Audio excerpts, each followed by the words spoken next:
सभिनी ॾिसंदड़नि खे सलाम। हे तव्हां मुंहिंजे पुठियां फ्रिज ते लॻल मैग्नेट्स ॾिसी रहिया आहियो।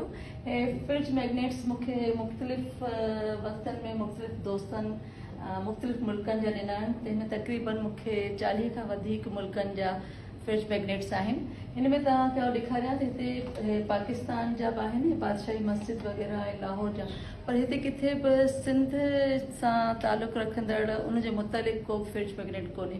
त मूंखे ॾाढी कमी महसूसु थी त छो न पंहिंजी सिंध सां बि जे बारे में हुजनि फ्रिज मैग्नेट जेके हिते असां पाण सिंध में बि लॻायूं। ऐं पोइ जेके हिते मुख़्तलिफ़ फॉरेनर्स अचनि था ऐं मोइंजो दड़ो घुमनि था, हैदराबाद अचनि था, सिंध म्यूज़ियम अचनि था, कंहिं बि अहिड़े स्टोर ते वञनि था त उते उन्हनि खे बि उहे फ्रिज मैग्नेट मिलनि त जीअं हू पंहिंजे मुल्क वापसि खणी वञनि। इहो ई सोचे मूं फ्रिज मैग्नेट ठाहिण जो इलाही अरसे खां जॾहिं खां मुंहिंजी फ्रिज मैग्नेट जी कलेक्शन वधंदे पई वई त मूं सोचियो आउं बि फ्रिज मैग्नेट ठाहियां ऐं नेठि आउं अॼु फ्रिज मैग्नेट ठाहिण में कामयाबु वई आहियां।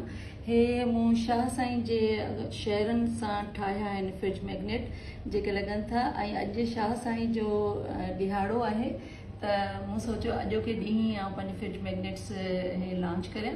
हे फ्रिज मैग्नेट्स आहिनि जेके लॻनि था फ्रिज ते तव्हां लॻाए सघो था।